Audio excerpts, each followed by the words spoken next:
வாழ்த்து தெரிவித்துக் கொள்கின்றேன்.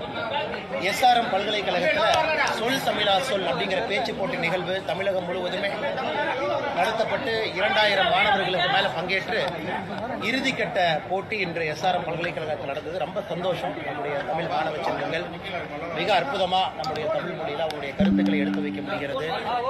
3 வெற்றியாளர்களும் கூட நெல்லை பகுதியிலிருந்தே வந்திருக்கிறாங்க. அது ஒரு பெரிய ஆச்சரியம் கூட, மகிழ்ச்சியும் கூட. எல்லோருக்கும் என்னுடைய வாழ்த்துக்களை தெரிவிச்சுக்கிறாங்கன்னா அந்த கேள்விகளை கேள்வி முதலமைச்சர் கலந்து கொள்ள. ஆனால் நான் நேற்றே பேசியிருந்தேங்கன்னா, நேற்று நம்முடைய பிரதமர் அவர்கள் ஒரு விஷயத்தை நம்ம புரிஞ்சுக்கணும்.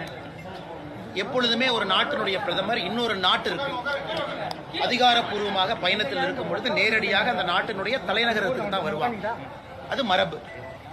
ஆனால் நம்முடைய பிரதமர் நரேந்திர மோடி அவர்கள் தாய்லாந்து பயணத்தை முடித்துவிட்டு, இலங்கை பயணத்தை முடித்துவிட்டு நேரடியாக நம்முடைய தமிழ் மண்ணுக்கு வந்திருக்கிறாங்க. எந்த அளவுக்கு நம்முடைய மண்ணின் மீது ஒரு பெரிய மரியாதை வச்சிருக்கிறாங்க. அதே நேரத்தில் 8300 கோடி ரூபாய் மதிப்பு இருக்கக்கூடிய திட்டங்களை மக்களுக்கு அர்ப்பணிச்சிருக்கிறாங்க. முடிஞ்ச திட்டங்களை துவங்கி வச்சிருக்கிறாங்க. அதில் 550 கோடி ரூபாய்க்கு மேலே பெருமானம் இருக்கக்கூடிய அந்த பாம்பன் புதிய பாலம், அதையும் நேற்று நாட்டு மக்களுக்கு அர்ப்பணிச்சிருக்கிறாங்க. இந்த நிகழ்வில் நம்முடைய மாநிலத்தினுடைய முதலமைச்சர் அவர்கள் பங்கேற்காதது உள்ளபடி வருத்தமே. அவர் கண்டிப்பாக பங்கேற்றிருக்கணும். ஏன்னா அரசியல் ஒரு பக்கம், டெவலப்மெண்ட் ஒரு பக்கம், வளர்ச்சி ஒரு பக்கம் இருக்கும் பொழுது எப்பொழுதுமே வளர்ச்சிக்கு அதிக முக்கியத்துவம் பாரதிய ஜனதா கட்சி கொடுக்கும். அரசியலுக்கான நேரம் எப்பொழுதும் இருக்கும். ஆனால் நேற்று நம்முடைய முதலமைச்சர் அவர்கள் அரசியல் செய்ய வேண்டிய நேரமோ காலமோ நேற்று இல்லை. அவர் அங்கிருந்து பிரதமரை வரவேற்று தமிழக மக்களுக்காக அர்ப்பணிச்ச திட்டத்தில் முதல் ஆளாக நம்முடைய முதல்வர் இருந்திருக்கணும். அதனால் எங்களுக்கு அதில் வருத்தம் தான். அடுத்த முறை பிரதமருடைய நிகழ்வுகள் நடக்கும் பொழுது நிச்சயமாக முதல்வர் தன்னை திருத்திக் கொள்வார் என்று எதிர்பார்க்கின்றோம். சார், இன்னைக்கு அசம்பிளியில் சீஃப் மினிஸ்டர் பேசும்போது ஃபிஷர்மேன் இஷ்யூ பற்றி பேசும்போது பிரதமர் ஒரு கன்ஸ்ட்ரக்டிவான ஸ்டெப்ஸ் எடுக்கல அப்படிங்கிற பேசியிருக்காரு. சட்டப்பேரவையில் நம்முடைய மாண்புமிகு முதல்வர் அவர்கள் என்று பேசும் பொழுது இலங்கைக்கு சென்ற நம்முடைய பிரதமர் திரு நரேந்திர மோடி ஐயா அவர்கள் ஆக்கப்பூர்வமாக எதையும் பேசவில்லை என்கின்ற குற்றச்சாட்டை வச்சிருக்கிறாங்க. முதலமைச்சர் அவர்கள் ஊட்டிக்கு போனனால என்ன நடந்துச்சுன்னு அவருக்கு தெரிய வாய்ப்பில்லை.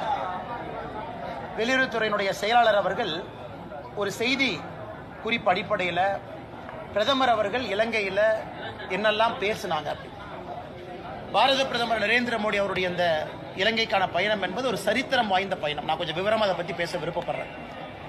எதற்காக இது சரித்திரம் வாய்ந்த பயணம்னா, முதலாக ஒரு அதிபருக்கு, ஒரு நாட்டினுடைய பிரதமருக்கு அந்த நாட்டில் ஃப்ரீடம் ஸ்கொயர் என்று சொல்லப்படுகின்ற கொழும்பு மாநகரத்தில் இலங்கைக்கு எங்கே விடுதலை அறிவிக்கப்பட்டதோ அந்த ஃப்ரீடம் ஸ்கொயரில் முதலாக ஒரு நாட்டிற்காக அந்த இடத்துல நிகழ்வு நடந்தது. எப்படி நம்ம ராஷ்டிரபதி பவன் ஃபோர்கோர்ட்டில் நிகழ்வு நடக்குமோ அதே போல ஃப்ரீடம் ஸ்கொயரில் முந்தாநேற்று நடந்த நிகழ்வு தான் முதல் நிகழ்வு மற்றொரு நாட்டினுடைய அதிபருக்காக. அந்த அளவுக்கு முக்கியத்துவம் இலங்கை நாடு பிரதமர் கொடுத்திருக்கிறாங்க. பிரதமருடைய மற்ற விசிட் அனுராதபுரா, கொழும்பு எல்லா இடத்துலையும் பார்த்தீங்கன்னா, குறிப்பாக நம்முடைய இந்தியா இலங்கைக்கு எவ்வளவு நெருங்கிய ஒரு நாடாக இருக்கிறது, தொப்புள்குடி உறவாக இருக்கிறது என்பதை பிரதமர் இந்த விசிட்ல இன்னும் ஆழமாக பதிவு வைத்திருக்கின்றார். பிரதமர் அவர்கள் இலங்கையினுடைய அதிபரை சந்திக்கும் பொழுது, பத்திரிகையாளர்கிட்ட பேசும்பொழுது 2 விஷயத்தை ஆணித்தரமா பேசியிருப்பாங்க. ஒன்று, நான் இலங்கையினுடைய பிரதமர்கிட்ட விஷயத்தை வலியுறுத்தி இருக்கிறேன்.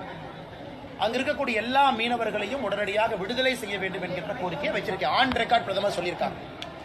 அது மட்டும் இல்லாம நம்முடைய பிரதமர் அவர்கள் ஆன் ரெக்கார்ட்ல சொல்லியிருக்கிறாங்க, பிடிக்கப்பட்ட எல்லா படகுகளையும் விடுதலை செய்ய வேண்டும் என்கின்ற கோரிக்கையை வச்சிருக்கேன். முதலமைச்சர் நல்லா புரிஞ்சுக்கணும், இலங்கையில ஒரு சட்டம் இருக்கு. அந்த சட்டத்தின் அடிப்படையில் நம்முடைய மீனவர்களை கைது செஞ்சிருக்கிறாங்க. அந்த சட்டத்தின் அடிப்படையில் நம்முடைய படகுகளை பிடிச்சு வச்சிருக்கிறாங்க. இலங்கையினுடைய சட்டத்தின் அடிப்படையில் நம்முடைய பிரதமர் பேச்சுவார்த்தையில் என்ன பேசின அப்படிங்கறத வெளிப்படையாக பத்திரிகையாளர் சந்திப்பில் சொல்லியிருக்கிறாங்க. படகையும் விடுதலை செய்ய வேண்டும் என்று கோரிக்கை வைத்திருக்கின்றேன், மீனவர்களையும் விடுதலை செய்ய வேண்டும் என்று கோரிக்கை வைத்திருக்கின்றேன். அதன் அடிப்படையில் நேற்று 14 மீனவர்கள் விடுதலை செய்யப்பட்டிருக்கிறார். எல்லா மீனவர்களும் விரைவில் விடுதலை செய்யப்படுவார்கள் என்கின்ற நம்பிக்கை இருக்கு. அதே நேரத்தில் ஒரு பெரிய நாடு, முக்கியமான நாடு, பொருளாதாரத்தில் மிக முன்பு சென்று கொண்டிருக்கக்கூடிய நாடு, இலங்கைக்கு ரொம்ப நட்பாக இருக்கக்கூடிய நாடு, இந்திய நாட்டினுடைய பிரதமர் வைத்திருக்க கோரிக்கைக்கு நிச்சயமாக இலங்கையினுடைய பிரதமர் அவர்கள் செவிசாய்ப்பார்கள் என்கின்ற முழு நம்பிக்கை எனக்கு இருக்கு. படகையும் விடுதலை செய்ய வேண்டும் என்று சொல்லியிருக்கிறாங்க. நிச்சயமாக இலங்கை அதையும் கன்சிடர் பண்ணி அறிவிப்பாங்க. அதனால் இது எல்லாம் மறைச்சிட்டு முதல்வர் அவர்கள் அசம்பிளியை தவறாக வழிநடத்தி இருக்கின்றார். இவ்வளவு பேச்சுவார்த்தை நடந்திருக்கு. பேச்சுவார்த்தை நடத்திய பிறகு பத்திரிகை நண்பர்களுக்கு வெளிப்படையாக பிரதமர் பேசியிருக்கிறார். நாங்கள் என்ன பேசியிருக்கோம், அதையெல்லாம் மறைத்து விட்டு முழு பூசணிக்காய சோத்திலே மறைப்பது போல் பொய்யை சொல்லியிருக்கின்றார் முதல்வர். இரண்டாவது, கச்சத்தீவை பத்தி அவங்க என்ன பேசினாங்க அப்படிங்கிறது எனக்கும் தெரியாது, முதல்வருக்கும் தெரியாது, உங்களுக்கும் தெரியாது. ஒரு நாட்டினுடைய ரகசிய திட்டங்களை இன்னொரு நாட்டில் பொதுவெளியில பேச போவது கிடையாது. பாரதிய ஜனதா கட்சி தமிழகத்தினுடைய அதிகாரப்பூர்வமான நிலைப்பாடு, திமுகவுக்கு முன்பே எங்கள் நிலைப்பாடு கச்சத்தீவு திரும்பி கொண்டு வர வேண்டும் என்று திமுகவுக்கு முன்பே எங்கள் நிலைப்பாடு இருக்கு.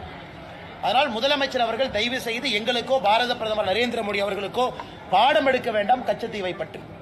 கச்சத்தீவு இன்னைக்கு இன்னொரு நாட்டினுடைய சொத்தா இருக்கு. கத்திய காட்டி துப்பாக்கி முனையிலே அந்த சொத்தை பறிமுதல் செய்து கொண்டு வர முடியாது. அதற்கு ஒரு சிஸ்டம் இருக்கு. நிச்சயமாக பாரதிய ஜனதா கட்சி தமிழகத்தினுடைய கோரிக்கை நாங்க ஜெய்சங்கர் ஐயாட்ட எப்போ வச்சிருக்கோம். அதனால் அவர்கள் அவங்க மீட்டிங்ல என்ன பேசினாங்க, வெளிப்படையாக என்ன சொல்ல வேண்டுமோ பிரதமர் அவர்கள் சொல்லி இருக்கிறாங்க. அதனால் இதை வைத்து முதலமைச்சர் அவர்கள் அரசியல் செய்வது நகைப்புக்குரியது. சார், நீங்க மாநில தலைவராக நீடிக்க வேண்டும் சொல்லிட்டு உங்களோட ஆதரவாளர்களும் இளைஞர்களும் நிறைய பேர் மத்திய பாஜகவுக்கு லெட்டரு அது மாதிரிலாம் எழுதிக்கிட்டு இருக்காங்க. அவங்களுக்கு உங்களுடைய அண்ணே பேசுவாங்கண்ணே, அதுக்கான நேரம் காலம் இருக்கு. அதனால் நம்முடைய தொண்டர்கள் எல்லாருமே ஒரு விஷயத்தை புரிஞ்சுக்கணும். நான் ஏற்கனவே இதை பத்தி நிறைய பேசியிருக்கேன், பேசுறேங்க. நான் இன்னைக்கு நான் திரும்ப அதை பேச விரும்பல. 2 முறை இதை பத்தி பேசியிருக்கேன். இன்னும் சில நாட்டில் யாரும் தோண்டல விட மாட்டாங்க. அவங்களோட களத்தில் நான் போராடி கொண்டிருக்கின்றேன், போராடுவேன். அதில் எந்த மாற்று கருத்தும் இல்லை. நான் செப்பல் போடாம நின்று இருக்கேன். 4 மாசம் ஆச்சு செப்பலை கழட்டி. காரணம் என்ன? திராவிட முன்னேற்ற கழகத்தினுடைய ஆட்சி தூக்கி எறியப்பட வேண்டும் என்பதற்காக என் செப்பலை தூக்கி எறிஞ்சு 4 மாசம் ஆகுது. ஆனால் களத்திலிருந்து போராட போகின்ற என்னுடைய நேரம் முழுவதுமே களத்தில் இருக்க போகுது. அதிகமா டிராவல் இருக்க போகுது. மக்களோடு மக்களாக இன்னும் அதிக பணிகள், இந்த மாநில தலைவர் அப்படிங்கிற நிறைய பணிகள் இன்னைக்கு எனக்கு இருக்காது. அதை பத்தி சந்தோஷம் தான். அமைப்பு ரீதியான பணிகள்லாம் வேற அவங்க செய்யட்டும். அதனாலதான் நான் சொன்னேன், மாநில தலைவர் போட்டியில் நான் இல்லை என்கின்ற அர்த்தத்தில் சொன்னேன். காரணம், களத்திலே இருக்க வேண்டும் என்று நினைக்கின்றேன், களத்தில் இருப்பேன்.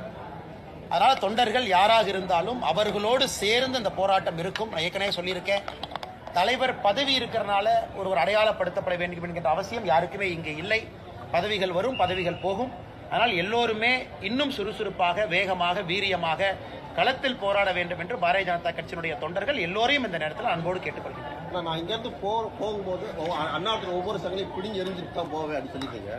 இப்போ வந்து மாநில தலைவர் அந்த அந்தஸ்துல இல்லை அப்படின்னா என்ன நிலைமையில இருக்கும்? அண்ணே, அதே போராட்டம், அதே தொடர்ச்சி அப்படியே தான் இருக்க போது. உங்களை சந்திக்க போகின்றோம். திராவிட முன்னேற்ற கழகத்தினுடைய ஊழலை இன்னும் வீரியமாக, வேகமாக சொல்லத்தான் போறோம். அது நரேந்திர மோடி ஐயாவுக்காக அரசியலுக்கு வந்தவன் நான். அவர் கிணத்துல குதினால் குதிக்கிற ஆள் நான் ஒரு கட்சியை பார்த்தோ ஒரு சித்தாந்தத்தை பார்த்தோ அரசியலுக்கு வரலைங்க. அது எல்லோருக்குமே தெரியும். நரேந்திர மோடி என்கின்ற ஒற்றை மனிதனுக்காக அரசியல் களத்தில் நான் நிற்கிறேன். நான் ஒரு கட்சியில ஒரு சின்ன உறுப்பினராக சேர்ந்து கிளை தலைவராக வந்து வரல. நிறைய நண்பர்கள் இருக்கிறாங்க. இந்த கட்சியில நான் 36 வயசுல நான் ஒரு உறுப்பினராக வந்து சேர்ந்தேன். ரொம்ப இளைய வயசுல சேரல. அதனால் மோடி அவர்கள் கை காட்டுவார். இதை செய்யணும் சொன்னா அதை செய்ய போறேன். மோடி அவர்கள் சொல்லும் பொழுது கண்ணை மூடிக்கொண்டு செயல்படுத்துவது மட்டும்தான் என்னுடைய வேலை. அதனால மோடி சொல்லுவார், இன்னைக்கு தொண்டனாக இருன்னு சொன்னார்னா தொண்டனாக இருப்பேன். ஆனால் மோடி அவர்களுடைய எந்த கட்டுப்பாடு விதிச்சாலும் அதற்கு முழுமையாக ஏற்றுக்கொண்டு பணி செய்வதற்காகத்தான் அந்த இயக்கத்துக்கு வந்தேன். அது எப்பொழுதும் தொடரும். மாறுபட்ட கருத்து கொண்ட நீங்களும் சீமானும் ஒரே மேடையில இருந்தது. நான் பேசினேங்க. நான் அதை பத்தி நான் கொஞ்சம் ரொம்ப விரிவாகவே பேசினேன். நான் வந்து தேசியத்துல தமிழை முதன்மைப்படுத்த வேண்டும் என்று நினைக்கின்றேன். சீமான் அண்ணன் தமிழ்ல தேசியத்தை பார்க்கிறான். அவருடைய கருத்து சில இடத்துல வேறுபட்ட மாறுபட்ட கருத்தாக இருக்கலாம். என்னுடைய கருத்து வேற இடத்துல வேற மாதிரி இருக்கலாம். இருந்தாலும் தமிழக மக்களுக்கு நல்லது செய்ய வேண்டும் என்று ஒரு நேர்கோட்டு பயணத்துல இருவருடைய வார்த்தைகள் ஒரே மாதிரி தான் பிரயோகமா இருக்கு. இன்னைக்கு இந்த மேடை அரசியல் கலக்காத ஒரு மேடை. குறிப்பாக அடுத்த இளம் பேச்சாளர்களை கண்டெடுக்க வேண்டிய மேடை. அதில் அண்ணன் சீமான் அவர்களோடு, பேராசிரியர் ஞானசம்பந்தம் அண்ணனோடு, மிக முக்கியமாக பாரிவேந்தர் ஐயாவோடு பங்கேற்றதிலே உள்ளபடியே மற்றற்ற மகிழ்ச்சி அடைகின்றேன். நன்றி.